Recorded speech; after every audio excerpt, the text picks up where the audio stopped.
The first sound was thunder. It cracked so sharply across the North Carolina night that the lantern in the Goodwin cottage rattled against its hook, spilling shadows over the two women inside.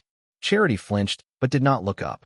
She was bent over a piece of sewing, needle flashing in and out, her lips pressed tight in concentration. Mercy, seated by the window, had already stopped pretending to work. Her hands rested idly in her lap, and her reflection in the glass looked back at her with the weary calm of a woman who had accepted loss. The storm was not just weather. It was a voice reminding them what had been taken. The cottage, with its sagging beams and smoke-stained hearth, was the last remnant of their family's estate. The Goodwin lands had been carved away acre by acre after their parents' fever deaths. Now only this shell remained, and even this they rented from a neighbor who looked at them with pity. The twins were 22, identical in form, yet life had already begun to etch them into separate souls. Mercy, the gentler of the two, had a way of tilting her head that made her seem patient with the world, as if she still believed in its kindness. Charity carried her anger in her shoulders. Every stitch she drove into cloth was precise, almost punitive. Where Mercy softened, Charity hardened. They were waiting for news that never came. Offers of teaching work, letters of marriage, the kind of invitations that meant a future. But the mailbox stayed empty, and the storm outside beat harder, as if to erase even the hope of rescue. Then came the knock, a deep, deliberate sound at the door that cut through both thunder and silence. The sisters froze. Visitors did not come this late, and never in weather that could snap trees in half. Charity rose first, clutching the lantern, the flame making her face pale and fierce. Mercy touched her arm, whispering, "Perhaps it's only Mr. Hensley," but she knew it was not. The knock came again, slower this time, as if the caller already knew they would answer. Charity opened the door. Jeremiah Whitlow stood framed in the rain, a dark figure under a wide-brimmed hat. He was untouched by the storm in a way that seemed impossible. His coat shed water like oil. His boots shone in the lantern glow. Behind him waited a coach so polished that the lantern light gleamed along its edges. "Ladies," he said, his voice smooth as silk laid over stone, "forgive the hour. I was on my way back from Fayetteville when I thought of you." Charity's instinct was to close the door, but Whitlow's presence carried its own gravity. He removed his hat, revealing silver-threaded hair and eyes that studied them not as neighbors, but as specimens. Mercy stepped forward before her sister could speak. "Mr. Whitlow," she said softly, almost with relief. He had been kind to them once before, bringing food after their mother's death. His reputation was one of wealth and generosity, though often accompanied by whispers. "What brings you to us on such a night?" Whitlow smiled as though the question pleased him. "Opportunity," he replied. He did not step inside. He made them invite him, and the act of stepping back from the door felt to Charity like surrender. He entered with the ease of a man accustomed to ownership. The storm roared outside, but inside his voice filled the small cottage like a command. "I have been considering Rosemont," he said, naming his estate with casual grandeur. "It is too large for one man. A house requires life within it, companionship, laughter, airs. I have admired the bond you sisters share. Unique, irreplaceable. I believe Rosemont was built for such a bond." Charity's hands tightened on the lantern until her knuckles ached. "Are you proposing?" Whitlow raised a hand, silencing her. "I am offering sanctuary. A home. You will not want for food or comfort. I will provide what life has denied you. All I ask is that you both come with me. Mercy is wife. Charity as wife also in spirit. The law may demand formality, but affection need not divide." The room seemed smaller suddenly. Mercy glanced at her sister, eyes wide with a mixture of fear and longing. Charity saw what her sister saw, a way out of poverty, out of nights spent mending clothes for pennies, out of watching hope wither. Yet Charity also saw something else. Whitlow's eyes, fixed not on them as women, but as reflections of the same face, the same body. The thunder shook the walls again. Charity wanted to refuse, to slam the door, to declare they would rather face hunger than this strange proposition.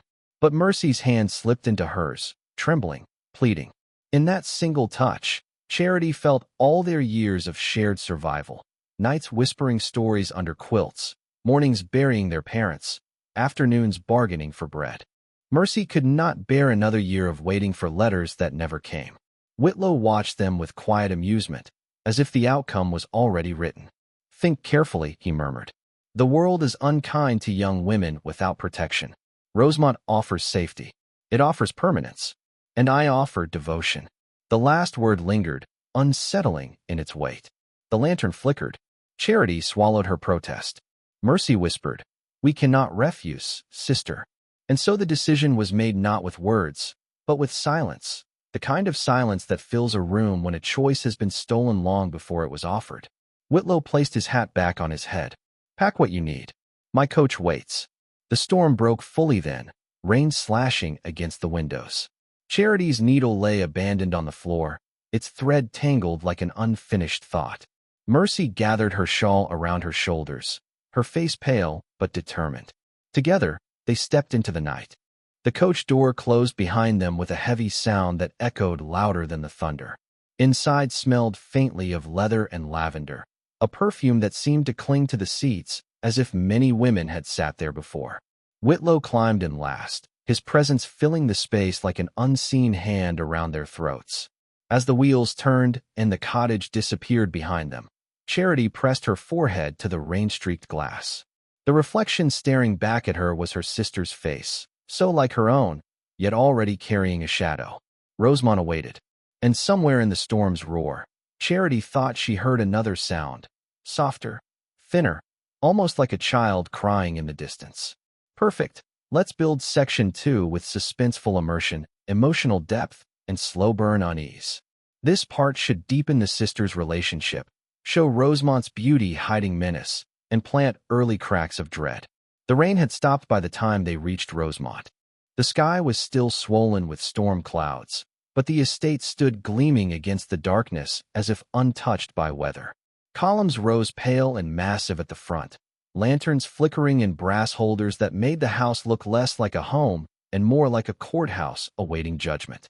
Charity pressed her palm against the glass of the coach window, her breath fogging the pain. She had seen the Whitlow estate only at a distance before, white walls, wide verandas, but up close it had the unnerving stillness of a painting. Mercy leaned close, whispering with awe, "It looks like a palace." Charity thought of a mausoleum. The coach rolled to a stop. The front doors opened before Whitlow had even stepped down. A line of staff awaited them in perfect silence. Mrs. Donovan, the housekeeper, stood at the center, her gray hair tightly wound, her smile taut as a stitch. Beside her loomed Samuel, the groundsman, his arms crossed like an oak trunk. A pair of younger maids curtsied, their eyes fixed on the ground, not daring to look at the new arrivals.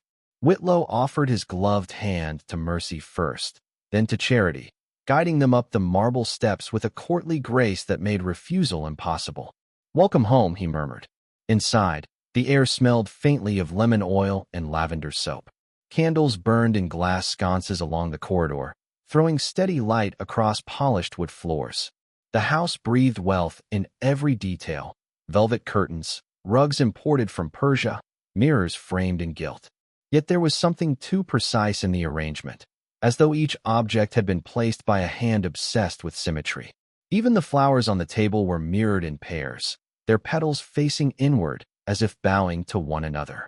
Mercy clasped her sister's hand tightly, eyes wide with wonder. Charity forced a smile. Whitlow gave them a tour of the grand rooms. The drawing room with its pale blue walls, the dining hall lined with portraits of forgotten aristocrats, the music room where a pianoforte waited under a silk cover. He explained each space with pride, but what struck Charity most was not what he showed, but what he avoided. Certain doors remained closed. Certain corridors were passed quickly, without mention. At last, he led them upstairs to their chambers. 2 rooms stood side by side, their doors facing one another like mirrored reflections. "Mercy here, Charity there," Whitlow said. "But of course, you may visit as you please. I will not separate what Providence has joined." Mercy smiled at him gratefully. Charity lowered her gaze, uneasy at the way his eyes lingered on their resemblance. That night, Charity lay awake long after Mercy's breathing had deepened in the room across the hall. She studied the ceiling, its plasterwork curling into vines and roses. The bed was softer than any she had known, yet she felt as if she were lying on stone. Beyond her door, the house sighed with the small noises of servants finishing their tasks, doors closing, footsteps fading. But there was another sound as well, faint, rhythmic, mechanical. A ticking, not of a clock, but of something deeper within the house. She rose quietly and pressed her ear to the wall. The sound was steady, deliberate, as though the house itself kept time. Morning brought a new order to their lives. Mrs. Donovan appeared promptly at 8, carrying a tray of warm milk and bread. She explained the household schedule with a firmness that brooked no argument. Breakfast in the East Room at 9. A walk on the grounds at 10, accompanied by Samuel. Reading in the library until luncheon. Rest in the afternoon chambers. Music at 6, supper at 7, prayers at 9. The master finds routine keeps the mind healthy, she said. Mercy accepted the schedule with cheerful nods. Charity bit the inside of her cheek, but said nothing. Days passed in this pattern, each hour measured, each activity prescribed. At first the routine seemed almost comforting. They ate well, dressed in fine gowns, sat at polished tables.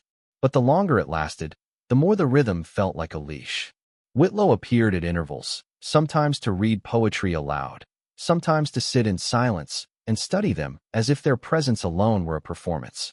One evening, as they walked the grounds, Samuel kept a step too close behind them. Charity, irritated, turned to address him. His expression was unreadable, but his eyes flicked once toward the woods beyond the estate. The message was clear. There would be no wandering past the gates.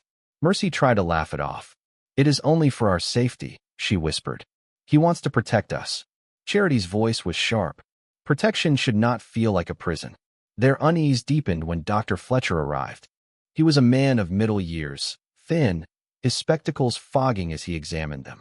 He asked questions not of their comfort, but of their bodies, their health, their family history, the ages at which their mother and grandmother had given birth. His hands trembled slightly as he wrote notes in a ledger he carried, and though his words were polite, his eyes darted often toward Whitlow for approval. Afterward, when they were alone, Charity hissed, "Why should he need to know such things? What business is it of his?" Mercy hugged herself. Perhaps it is kindness. Perhaps. Her voice trailed off, unconvincing even to herself. The first true fracture came a week later. Charity woke in the middle of the night to the sound of someone crying. At first she thought it was Mercy, but when she rushed to her sister's chamber, she found her asleep, her face peaceful. The cry came again, muffled, as if from beneath the floor. Charity froze, listening. It was faint, high-pitched, like an infant's wail. The sound stopped suddenly, cut short as though someone had covered a mouth. Charity stood trembling in the dark hallway, every shadow stretching too long, every creak of the house amplified. She pressed her hand against the floorboards, but they gave no answer. The silence that followed was worse than the sound itself. By morning she convinced herself it had been a dream. Yet when she looked at Mercy across the breakfast table, her sister's pale face told her she had heard it too. The days that followed grew heavier. Mercy began to tire easily, falling asleep in the afternoons, her appetite faltering. Charity tried to urge her to confide, but Mercy only smiled faintly and said, "I think it is only the change of life here. I am not used to so much comfort." Comfort. The word tasted bitter to Charity. One evening Whitlow summoned them to the drawing room. The fire burned high, casting his features into sharp relief. He spoke of Rosemont as a legacy, of his desire for it to outlast him. He turned to the sisters with an intensity that made Mercy blush and Charity stiffen. "Providence has granted me a rare gift," he said. "Two souls bound in likeness, yet distinct. Together you are perfection. Together you will make Rosemont eternal." His words slid into silence, heavy and final. Charity wanted to ask what he meant, but the question froze in her throat.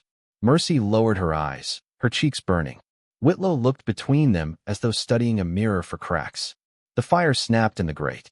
Charity thought again of the cry in the night, of Dr. Fletcher's trembling notes, of the locked doors and the ticking heartbeat of the house. Rosemont was beautiful, yes, but beauty could be a mask, and masks were meant to hide something beneath. That night, she dreamed of walking through corridors lined with mirrors, each reflection not quite her own. Some showed her smiling, some weeping, some carrying a child, some lying cold. She woke gasping, and from the room across the hall she heard Mercy stir as if waking from the same dream. Neither spoke of it. But when the house fell silent again, the ticking returned, steady, relentless, counting down to something neither sister could yet name. The storm returned 3 nights later. Wind pressed against Rosemont's shutters with a moan that made the chandeliers tremble in their chains. The house had been restless all day, servants moving too quickly, doors shut more sharply than usual, Whitlow pacing with the irritation of a man whose routines had been disturbed. Mercy had gone to bed early, pale and sweating. Charity lingered by her sister's bedside until she was certain sleep had taken her. Then she slipped into the corridor, candle trembling in her hand. She had decided she could no longer wait. The cry she had heard, the cry Mercy admitted to hearing too, haunted her like a phantom. If she did not find the truth, she felt the house itself might consume them. The corridor was long, lined with mirrors that threw back a fractured image of her candlelight. Every reflection seemed slightly wrong. Her face stretched, her eyes too dark, her figure bending as if through water. She passed quickly, her bare feet whispering against the rug. Downstairs the house was nearly silent. Only the storm and the faint ticking sound that seemed to come from beneath the floors. Charity followed it. The library was empty, its shelves neat and dustless. She ran her fingers along the spines, pretending to browse as she had seen Whitlow do. A sharp click startled her. One book yielded farther than it should. She pulled, and with a groan of hidden hinges, part of the shelf swung inward. A cold breath of air rushed over her candle flame. The smell was damp and faintly metallic, tinged with something floral, lavender, stale and wrong. Her heart pounded. She stepped through. The passage was narrow, a stair curling downward into the earth. The deeper she went, the thicker the air became, until the candle's flame wavered in protest. When she reached the bottom, she saw a corridor carved from red clay. Wooden beams supported the ceiling. Small alcoves opened to either side, each holding shelves lined with objects. At first she thought it was storage, forgotten trunks, cast-off furniture. But then her eyes adjusted. On one shelf, a child's rattle. On another, a dress carefully folded, still smelling faintly of rose water. A comb with broken teeth. A diary with a ribbon marking its last entry. The candlelight caught names scratched into the clay wall. Sarah, Rebecca, Margaret, Hannah, each with a date. Charity's breath hitched. These were not possessions left behind. They were remnants. Memorials without bodies. She reached out to touch a silver locket. It was warm from the clay, as if it remembered the neck it once circled. Further down the corridor, something glimmered. She approached and found a ledger lying open on a desk. Unlike the personal relics, this book was precise, clinical. Columns of initials, numbers, and destinations. Words that chilled her. Specimen. Product. Transfer. Wilmington. Richmond. Charleston. The truth crashed over her like a wave. Whitlow was not eccentric. He was not lonely. He was a collector, a trafficker, a man who turned women into merchandise. Rosemont was not a sanctuary but a factory dressed in silk and candlelight. Charity's legs trembled. She wanted to scream, to wake the entire house, but terror sealed her throat. If they knew she had found this place, she would join the names on the wall. She shut the ledger carefully, though her hands shook. Turning, she stumbled back toward the stairs. Halfway up, she froze. Footsteps. Heavy, deliberate, descending. She doused her candle, plunging herself into blackness. Her back pressed against the wall, heart hammering so loudly she feared it would betray her. The steps came closer. She could smell tobacco and cologne. Whitlow. He descended with a lantern, its light sweeping across the clay corridor. Charity held her breath. The glow illuminated the shelves, the relics, the names. Whitlow paused before the ledger, fingers brushing the cover almost tenderly. And then he spoke, softly, as though addressing the air. Perfection requires sacrifice. The words were not for her, yet they seared her skin. He turned, lantern swinging, and for a terrible moment, she thought his eyes met hers in the dark. But he passed, humming faintly, deeper into the corridor. Charity seized her chance. She crept up the stairs, every step a scream in her mind. When she reached the library, she shoved the panel shut and ran, her breath ragged, her candle stub forgotten below. Mercy woke to find her sister shaking her awake, tears streaking her face. "Charity, what is it?" she whispered. Charity clutched her arms. "We have to leave. Tonight. This place, It's not safe. It's not what he says. There are women, Mercy, their things, their names carved into the walls. He writes them down like property. We cannot stay. Mercy sat up, stricken, but then faltered. But where would we go? We have no money, no kin. He would find us. He always finds what he wants. Then we make them find him, Charity said, desperation hardening her voice. We tell the magistrate. We show them. Mercy hesitated. Her hand drifted unconsciously to her belly. She had not spoken it aloud yet, but Charity knew from the way her sister tired, the way she touched herself when she thought no one was looking. Mercy was with child. The knowledge struck like a blow. The ledger's entries, the cries in the night, the relics of children lost. Was Mercy's baby already written into those pages? Charity's fury ignited. That is why we must act. Before he writes your name into his book. The next morning, Whitlow greeted them with his usual courtesy, as though nothing had shifted. He poured tea, complimented Mercy's complexion, inquired after their comfort. Charity kept her gaze down, afraid her eyes would betray the rage inside her. Mercy played along, her smile trembling.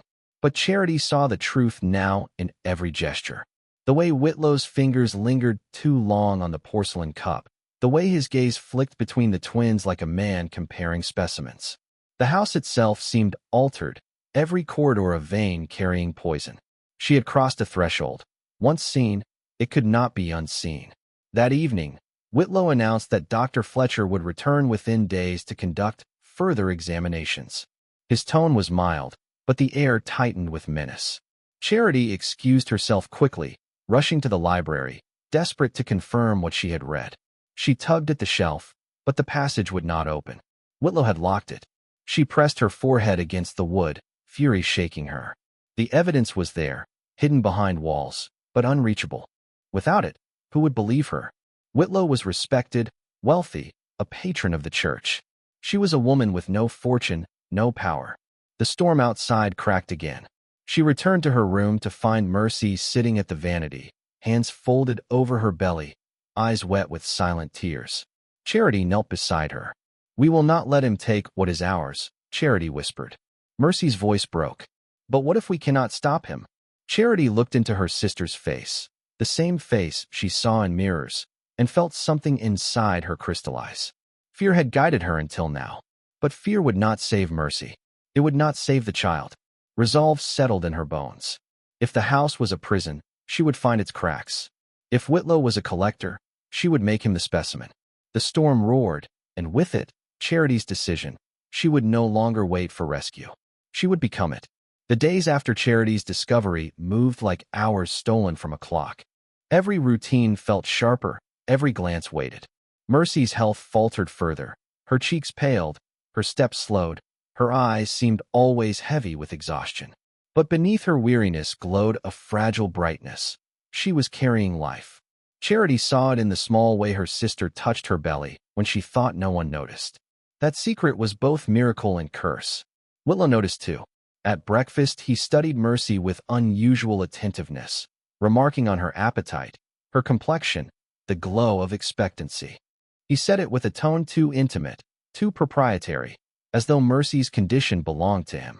Charity clenched her jaw until her teeth ached. After the meal, Whitlow called them to the drawing room. He gestured for them to sit, and when they obeyed, he remained standing, hands clasped behind his back. My dear girls, he began softly, Providence has blessed us.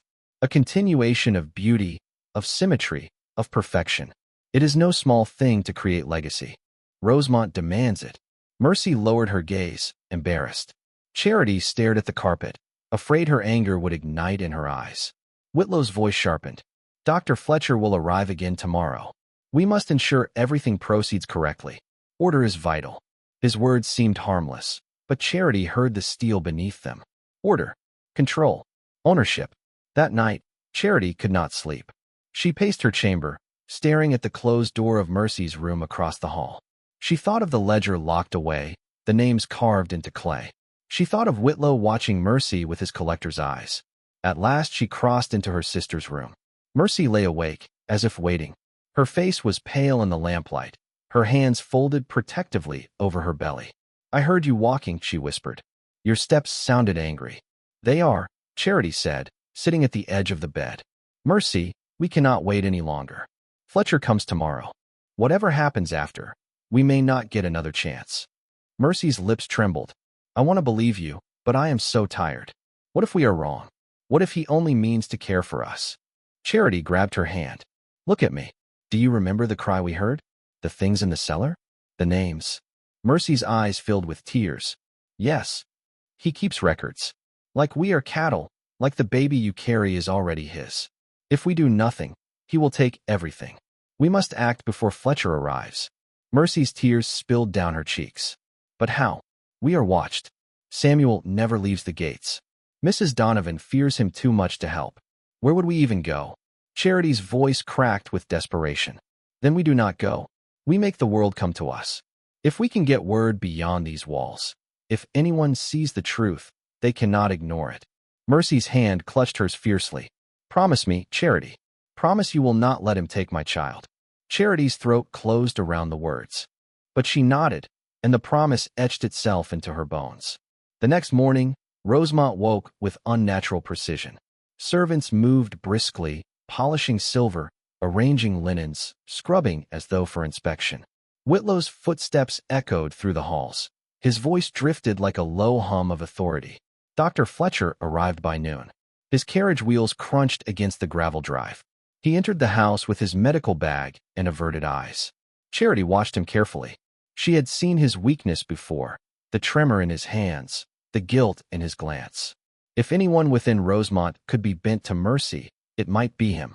When Fletcher entered Mercy's chamber, Whitlow at his side, Charity lingered in the doorway. Fletcher examined Mercy gently, asking quiet questions about her health. Mercy answered meekly, voice breaking at times. Whitlow stood near the window, arms folded, watching like a warden. At one point Fletcher's eyes flicked toward Charity. Just a fraction, but enough. She caught the look and held it. A silent plea, a silent warning. Later, when Whitlow stepped away to speak with Samuel, Charity found Fletcher alone in the corridor. She seized his sleeve, dragging him into the shadows. You know, she whispered fiercely. I saw the cellar, the ledger, the names. Do not tell me you don't know. Fletcher's face blanched. Keep your voice down. Help us, Charity hissed. Mercy is with child. If you have any decency left, you cannot let him. Fletcher pressed his trembling hand over his mouth. You think I am free? He owns me as much as he owns this house. One word, one step, and he ruins me. My career, my family. Charity's fury flared. So you would sacrifice my sister instead? You would let a child be born only to be stolen, erased, sold like the others. Fletcher flinched as if struck. His voice cracked. You don't understand. I understand enough, Charity spat. If you will not save her, then I will. And when I expose him, you will go down with him. Her words were a gamble. Fletcher's face twisted with shame and fear. He snatched up his bag and hurried away. But she had seen it, the crack in his resolve. That evening Whitlow gathered them in the dining hall. The table glittered with silver, the chandeliers blazing. Yet the air felt heavy, ceremonial. Whitlow raised a glass. To the future, he said. To Rosemont's legacy. Mercy lifted her cup with trembling hands. Charity left hers untouched. Whitlow's eyes lingered on her. His smile was small, calculated. Charity, you are quiet. She met his gaze, pulse hammering. Some toasts are easier to drink than others. The silence that followed was sharp as glass. Whitlow's smile did not falter, but the coldness in his eyes spread like frost. He placed his glass down gently. Defiance does not suit you. But no matter. In time, order has a way of restoring itself. Mercy's hand found Charity's beneath the table, squeezing hard. That night, Charity prepared. She slipped into the servants' hall with a stolen scrap of paper and charcoal. She wrote hastily, help. Women missing. Rosemont. Jeremiah Whitlow. Evidence in cellar. Mercy Goodwin pregnant. Danger. She folded the note, heart racing, and pressed it into Mrs. Donovan's palm when the woman passed with linens. The housekeeper froze. Her eyes darted toward the corridor, then back to Charity. She shook her head violently, whispering, he sees everything. But Charity held her gaze. You know what he is. If you do nothing, you are part of it. Mrs. Donovan's lips trembled. For a long moment, she looked ready to crumble. Then she stuffed the note into her apron and hurried away. Charity collapsed against the wall, half prayer, half terror. In the early hours, she was awakened by Mercy's voice. Charity. Her sister stood at the door, face pale, hair clinging to damp cheeks. It has begun, she whispered. Pain twisted her body. The child was coming early. Charity sprang to her side, terror and resolve colliding in her chest. She knew what Whitlow would do, that this birth was not a miracle to him, but a transaction. As Mercy clutched her hand, whispering through sobs, Charity felt the house stir awake. Footsteps echoed, doors opening, servants rushing. Whitlow's voice carried through the halls, commanding order. The cage had tightened. The climax was coming. And Charity swore to herself in that moment. If Rosemont wanted to devour them, it would have to choke on her first. The cries began before dawn. Mercy clutched the sheets, her body racked with waves of pain that bent her double. Sweat streaked her pale face, her lips bitten bloody. Charity knelt at her side, gripping her hand, whispering, "Breathe, Mercy. I'm here. I won't let go." But the room was already filling. Mrs. Donovan entered first, carrying towels. Behind her came two of Whitlow's maids, their eyes lowered. Dr. Fletcher followed with his black bag, his face gray, his hands trembling more than usual. And last of all, Whitlow himself, composed, immaculate, as though he were attending an evening performance instead of a birth. He positioned himself near the window, arms folded, gaze fixed on Mercy. "Proceed carefully, doctor. This child is not to be lost." The words chilled Charity. Not her child. Not their child. The child. An object, a specimen. Mercy groaned, clutching her belly as another contraction seized her. Charity leaned close, whispering fiercely, "Do not look at him. Look only at me." But Whitlow's shadow lay heavy over them all. The labor dragged on, long and merciless. The women wiped Mercy's brow, steadied her trembling legs, whispered prayers under their breath. Fletcher worked with frantic precision, his spectacles fogging, his instructions clipped. At one point, when Whitlow stepped into the corridor to give orders, Charity seized the moment. She leaned toward Fletcher, her voice a knife. "You know what he does. You know where he takes them. Do not let him take her child." Fletcher's hand shook so violently that the instrument he held clattered to the floor. He bent quickly to retrieve it, but his whisper reached her. "You do not understand what he is capable of." Charity's eyes burned. "Then understand what I am capable of. If you let him touch that baby, I swear the world will know your name alongside his." Fletcher stared at her, sweat dripping down his temple. For a moment, she thought he might collapse. Mercy screamed, dragging both their gazes back. Hours passed. Mercy's strength faltered. Her hair clung to her damp forehead. Her eyes rolled back with exhaustion. Charity held her upright, whispering, stay with me," though her own voice broke with fear. Finally, with one last ragged cry, Mercy delivered. The silence that followed was unbearable. For a heartbeat the world seemed to hold its breath. Then, thin, piercing, the baby cried. Mercy collapsed back against the pillows, sobbing with relief. Charity felt tears flood her eyes. The sound was the most beautiful she had ever heard, raw, alive, undeniable. But Whitlow re-entered, his face lit not with joy but calculation. He approached, hands clasped behind his back, eyes fixed on the child Fletcher now cradled. "A fine specimen," he said softly. Charity shot to her feet. "This is not yours." Whitlow's gaze slid to her, amused, almost tender. "My dear, everything within Rosemont is mine. Do not deceive yourself." Charity's heart hammered. Fletcher hesitated, the infant squirming in his arms. Mrs. Donovan wrung her hands at the foot of the bed, her face ashen. Charity moved closer, planting herself between Fletcher and Whitlow. "Give him to me," she demanded. Whitlow's smile faded. "Step aside." "No." The word rang in the chamber like a shot. For the first time, Whitlow's composure cracked. His voice sharpened. "Do not mistake my indulgence for weakness, girl. I allowed you to stay. I allowed you to share in this legacy. Defy me now, and you will vanish like the rest." Mercy stirred weakly on the bed, whispering, "Charity." But Charity did not move. She locked eyes with Fletcher. "You hand him over to Whitlow, and you are finished. You hand him to me, and there is still redemption left in you." Fletcher's face twisted, torn between terror and conscience. His lips moved soundlessly. Then, with a sudden jerking motion, He pressed the baby into Charity's arms. Whitlow's expression froze, disbelief flashing across his features. Then fury. "Samuel," he barked. Footsteps thundered in the corridor. The door burst open and Samuel filled the frame, massive and grim. Charity clutched the infant to her chest, backing toward the far wall. Mercy reached feebly toward them, whispering prayers. Whitlow advanced. "Do not be foolish, Charity. Where will you go? Who will believe you over me? Give me the child, and you may yet live comfortably. Defy me, and you will bury your sister before nightfall." Charity felt the infant's tiny body press against hers, fragile but real. The sound of his cries filled her ears, louder than the storm outside, louder than Whitlow's voice. For the first time, she felt no fear, only clarity. "You think this house makes you invincible," she said, her voice shaking but strong. "But houses fall, and legacies rot, and names carved into clay will outlast you."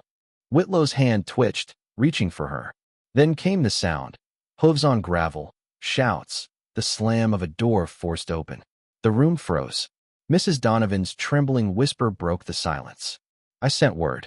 Whitlow turned on her, his face a mask of betrayal. "You." But the hallway erupted with the pounding of boots. Voices shouted. Sheriff's men. Federal marshals. The door burst wider.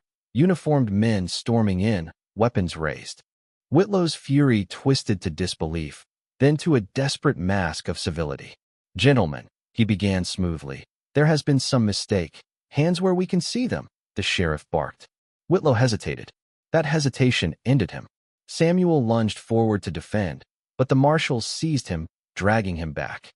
Whitlow's arms were wrenched behind him, iron cuffs snapping shut. His protests, calm at first, dissolved into curses. Charity sank to her knees beside the bed, clutching the infant. Mercy reached for them, sobbing, her pale hand trembling as it touched her child's cheek. The chamber filled with chaos, officers shouting, servants crying, Fletcher collapsing into a chair with his head in his hands. But for Charity, the world had narrowed to three things: her sister's tears, her nephew's cries, and the weight of victory heavy with sorrow. Whitlow was dragged from the room, roaring promises of vengeance. His voice echoed down the corridor, growing fainter until it was swallowed by the storm outside. Silence fell.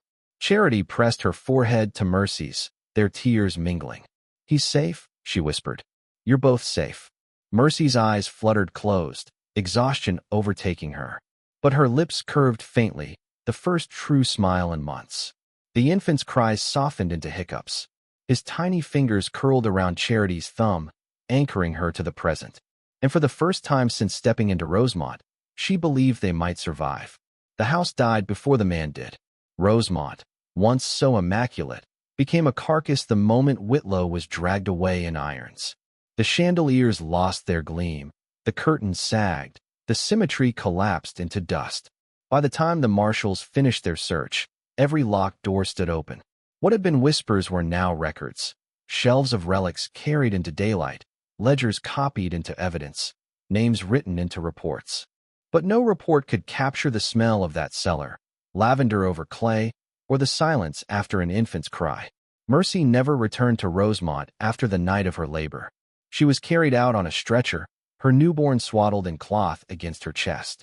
Charity walked beside her, barefoot, hair tangled, her dress spattered with blood and candle wax. They left without looking back. The marshals would later burn parts of the estate, fumigating the rooms where lives had ended, cataloging what remained. Neighbors came to watch, some whispering, some weeping, most refusing to meet Charity's eyes.